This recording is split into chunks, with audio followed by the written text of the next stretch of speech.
Hello hello साथीहरू नमस्ते good morning. शिक्षक आन्दोलन आज चर्किरहेको 28-29 दिन पुगेको छ।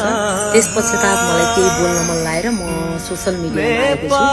गत वर्ष म युवा सम्मेलनमा भाग लिन नेपालबाट रसिया गएको थिएँ गत वर्षको फागुन महिनामा र त्यतिखेर चाहिँ रिजनल प्रोग्राममा सम्मेलन सके पश्चात चाहिँ रिजनल प्रोग्राममा यामल भन्ने ठाउँ जहाँ -31-32 डिग्री चिसो थियो, पृथ्वीको अन्तिम स्थान पनि भन्छ त्यसलाई, म त्यहाँ गएको थिएँ। त्यहाँ जाँदै गर्दा स्कुल र कलेजहरूमा भिजिट गर्ने अवसर पाएको थिएँ र मैले नेपाल फर्किसकेपछि शिक्षा मन्त्रीलाई एउटा डेलिगेसन लिएर बुझाउँछु भन्ने सोच पनि थियो र कता कता कार्य व्यस्तताले गर्दा यो भिडियोहरू मैले सामाजिक सञ्जालमा राखेको पनि थिइनँ। आज बाध्यतावश जुन आज 28-29 दिनसम्म पनि टिचरहरूले आन्दोलन गरिरहँदा राज्य कति गैर जिम्मेवार छ लाग्छ। अस्ति भर्खरै हाम्रो चाहिँ पत्रकारमाथि हातपात गरियो र कयौं शिक्षक शिक्षिकाहरू घाइते हुनुभएको छ। यस्तो दुर्व्यवहार गरिरहँदा एक महिनासम्म विभिन्न जिल्लाबाट आएर शिक्षकहरू काठमाडौँको रोडमा आन्दोलन गरिरहँदा आफ्ना मागहरू मागिरहँदा राज्य कति गैर जिम्मेवार छ। ल हेर्नुहोस् त, राज्यले कति नसुनेको हो। ल हेर्नुहोस् त, विकास कसरी हुन्छ? शिक्षा क्षेत्रमा राज्यले लगानी गर्न पछाडि हट्छ भने देशको विकास कसरी हुन्छ साथीहरू? ल भन्नुहोस् त। ल हेर्नुहोस्, म रिजनल प्रोग्राममा एमल जाँदै गर्दा त्यहाँको स्कुल त्यहाँको कलेज भिजिट गर्न पाउँदा चाहिँ असाध्यै खुसी लागेको थियो। टेक्नोलोजीले विश्व कहाँ पुगिसकेको छ। हाम्रो नेपालमा भन्ने विद्यार्थीलाई उही कापी किताब बोकेर नै हामीले घोकाइरहेर पढाइरहेका छौँ। यस्तो शिक्षाले गर्दा कहिले हाम्रो नेपाल विकास हुन्छ, कहिले नयाँ कामहरू आउँछ, युवाहरूले कहिले नयाँ मिसन भिजनको बारेमा सोच्न पाउने अवसर पाउँछन्। ल हेर्नुहोस् त, शिक्षा क्षेत्रमा चाहिँ राज्यले लगानी गर्न एकदमै आवश्यक छ। देशको लागि जन्मिरहेका युवाहरू, देशका एक हिस्सेदार युवाहरूले आफूले कस्तो खालको फ्युचर प्लान उनीहरूले बच्चा बेलामा सोचेको हुन्छन् त्यो खालको चाहिँ विद्यार्थीहरूले बन्न पाउने चाहिँ शिक्षा नीति ल्याउनु पर्छ। ल हेर्नुहोस्, यति सानो विद्यार्थीहरू उनीहरूको स्कुलमा गएको थिएँ म, सानो पिजी एलकेजी युकेजी नर्सरी 1-2 पढ्ने स्टुडेन्टहरूको पनि उनीहरूले जे बन्न चाहे नि उनीहरूको अगाडि टेक्नोलोजी त्यही देखेँ। म आफै पनि अचम्म लाग्यो। फर्स्ट टाइम मैले यस्तो विद्यालय स्कुल विदेशमा धेरै विकसित मुलुकहरूमा धेरै छ, तर मेरो लागि नयाँ र नौलो भएको थियो। म जाँदै गर्दा स्कुल कलेजहरू देख्दा त्यहाँका विद्यार्थीहरू देख्दा न ड्रेस छ उनीहरूसँग। ल हेर्नुहोस्, उनीहरूसँग जे बन्न चाहे नि त्यो टेक्नोलोजी अगाडि छ। उनीहरू त्यो कारणले गर्दा रसिया कहाँ पुगेको छ, हाम्रो नेपाल भने। ल हेर्नुहोस्, र अब यो डान्समा चाहिँ उनीहरू फेसन डिजाइनर पढ्न चाहनेलाई पनि फेसन डिजाइनर उनीहरूलाई मजाले क्लास भएको हुन्छ। म मजाले 7-8 दिनसम्म चाहिँ यही स्कुल कलेजको भिजिटहरू गरेँ। त्यो गर्दै गर्दा नेपाल कहाँ पुगेको छ भन्ने कुरा त म आफै पनि कति नराम्रो लाग्यो। ल हेर्नुहोस् त, कलेजहरूले नै यसरी डान्स सिकाउने, स्कुलहरूले नै यसरी डान्स सिकाउने, स्टुडेन्टलाई टेक्नोलोजी उनीहरूलाई के बन्न रहर छ, विद्यालयले त्यही खालको टेक्नोलोजीहरू अगाडि ल्याइदिएको छ क्या। अनि त्यस्तो देश डेभलप नभएर हाम्रो नेपाल डेभलप हुन्छ त? आज 29-30 दिनसम्म पनि टिचरहरू आन्दोलनमा उत्रिराख्नु भएको छ, तर राज्य गैर जिम्मेवारी भएको छ। राज्यले कुनै कुरा पनि सुनेको छैन। ल मलाई त लाग्छ शिक्षा प्रणाली नै चेन्ज हुनुपर्छ, शिक्षा नीति नै चेन्ज हुनुपर्छ। यो विधेयक ल्याउने, विधेयक पास गरेर मात्रै भएन, शिक्षा विधेयक सँगसँगै शिक्षा प्रणाली शिक्षा नीति पनि चेन्ज हुनुपर्छ नेपालको जस्तो लाग्छ। जबसम्म हाम्रो शिक्षा प्रणाली चेन्ज हुँदैन तबसम्म चाहिँ हाम्रो नेपालमा विकास हामीले देख्न पनि पाउँदैन। अहिले थुप्रै युवाहरू वैदेशिक यात्रामा चाहिँ रहर होइन बाध्यताले गइराख्नु भएको छ। कतिको चाहिँ पढेर लेखेर हातमा सर्टिफिकेट हुँदा पनि त्यो खालको चाहिँ जबको ग्यारेन्टी राज्यले लिन सकेको छैन र युवाहरू दिन प्रतिदिन पलायन भइरहेको अवस्था छ। दुःख पनि लाग्छ। एउटा पढे लेखेको युवाहरूलाई देशभित्रै रोजगारी दिन नसक्ने राज्य आफैमा कमजोरी पनि हो। ल हेर्नुहोस् त, विद्यार्थीहरू कस्तो पढिराख्नु भएको छ, उहाँहरूको हातमा कापी कलम केही पनि देखिँदैन क्या। म आफै अचम्म परेको। र नेपाल कहिले होला यस्तो? एआईले विश्व एआईले चलेको छ। विश्व चाहिँ अहिले भर्खरै तपाईँलाई के चाहिन्छ एआईमा त्यो खोज्दा भेटिन्छ भने नेपालमा चाहिँ उही किताब किन, प्राइभेट स्कुलहरूमा चाहिँ लुटतन्त्र चलेको छ। स्कुलमा पढाउन पनि उहाँको अभिभावकहरूलाई हम्मे परेको छ। यो तरिकाले चाहिँ शिक्षा क्षेत्रमा चाहिँ राज्यले सुन्ने कि नसुन्ने, कहिले सुन्ने? ल हेर्नुहोस् त, मैले यो भिडियो खिचेको थिएँ तर सामाजिक सञ्जालमा पोस्ट गरेको थिएन। आज मैले शिक्षक आन्दोलन 30 दिनसम्म चर्किरहँदा पनि राज्य यति गैर जिम्मेवारी किन होला, हामी आफै युवाहरूलाई पनि दुःखद कुरा हो। यो कारणले गर्दा देशमा विकास हुन नसकेको, परिवर्तन हुन नसकेको कारणले नै हो। राज्यले शिक्षा नीति परिवर्तन गर्नुपर्छ, शिक्षा क्षेत्रमा लगानी गर्नुपर्छ, देशमा हुर्किँदै गरेका युवाहरूलाई चाहिँ अगाडि बढाउनको निमित्त राज्यले लगानी गर्नुपर्छ जस्तो लाग्छ मलाई।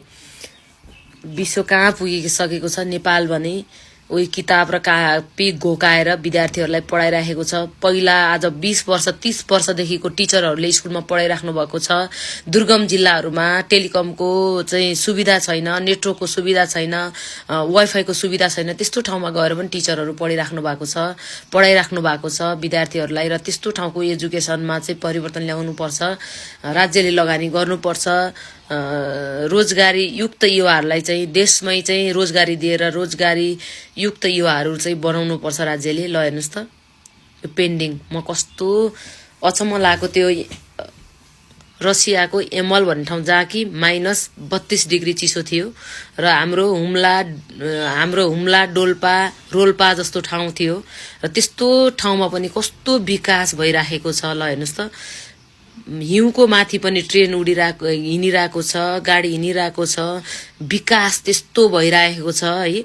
चिसो त्यस्तै छ, -32 डिग्री चिसो, जता हेर्दा हिउँ मात्रै देखिन्छ। त्यस्तो ठाउँमा त रसियाले विकास गर्न सक्यो भने नेपालले गर्न सक्दैन साथीहरू। ल भन्नुहोस् त हामी सबै दलको युवाहरूले अब आवाज उठाउन जरुरी छ। हामीले पार्टीको झण्डा बोकेर झोले हुनु हुँदैन। हामीले सक्षम युवाको रूपमा चाहिँ देशको जिम्मेवारी बोकेर गलत कुरालाई खबरदारी गरेर अगाडि बढ्नुपर्छ। युवा हो, पार्टीको कार्यकर्ता हो भनेर सबै कुराहरू सहेर सबै कुराहरू होमा हो मिलाएर अब हामी बस्न हुँदैन।